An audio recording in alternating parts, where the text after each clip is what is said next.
Dr. Christy Ennis. Today we are going to get some hip mobility and a little shoulder mobility too. So follow along with me today. We're going to start, and I'm going to face this way. 5 reps is the goal on each side, just so you know that ahead of time. Stepping back into that lunge, arms are going to come up and you're going to do a little boop, pelvic tilt, and then step it together. Other leg back, tuck that tail underneath, and come back. You should notice when you're tucking that tail underneath that you do feel a little bit more stretch in that back hip. If it hurts to bring your arms up, by all means, please don't. You'll still get a lovely stretch if you don't do that. Okay, 2 more on each side. You can even add a little extension if it feels okay. Here. 1 more to go with this one. Good. I'm going to face you guys. 1 foot's going to turn out. 1 foot faces forward. I'm going to bring this arm down that leg and reach right up to the sky, opening both of these. Let that knee bend a tiny bit more as that arm comes down to the inside and raise straight overhead. I'm going to keep that knee bent as I come back. Make sure you are breathing. There's 2. You can really reach those arms away from one another to get a little bit more of a stretch. Watch your head position too. If it's uncomfortable to look up, just keep that head straight ahead. There's nothing wrong with that. This is number 5. Good, I'm actually gonna turn my toes forward, bring those arms up, and just get one nice little stretch here as I clasp those fingers together. And then turn those other toes out. Right toes are now facing forward.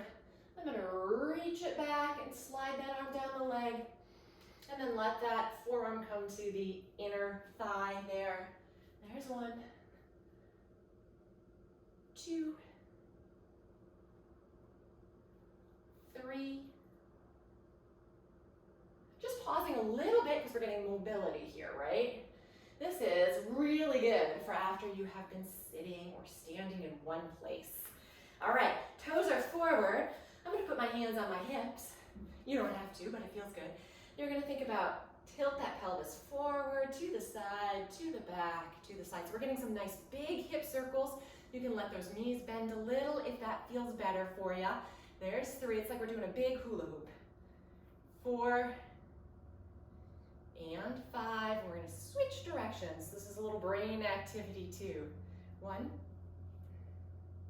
2, 3, 4. Really work into those spots that feel a little tighter. There's 5. I'm going to bring my toes a little wider. Hands are going to rest on my thighs. Dip down. Don't let those knees come in. I'm going to dip one shoulder, the other shoulder, and come back up. Down and dip. And back up. There's 2. Down, dip. There's 3. It's like dodgeball. Dodge, duck, dip, dive, and dodge. 1 more. Nice. Good. 1 more exercise to go.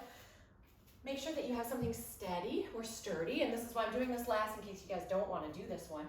Cross that leg over, and you're going to sit right back and come back up. So this is the most challenging one, but oh man, it does really feel good if you can do it, okay?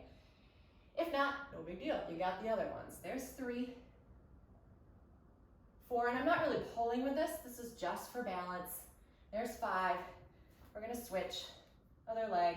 Try to open that knee as much as you can. Sit it down and back for 1, 2, and you may notice one side is tighter than another. 3, 4, and 5. Yay, you should be feeling really super duper good. Thank you guys so much for tuning in.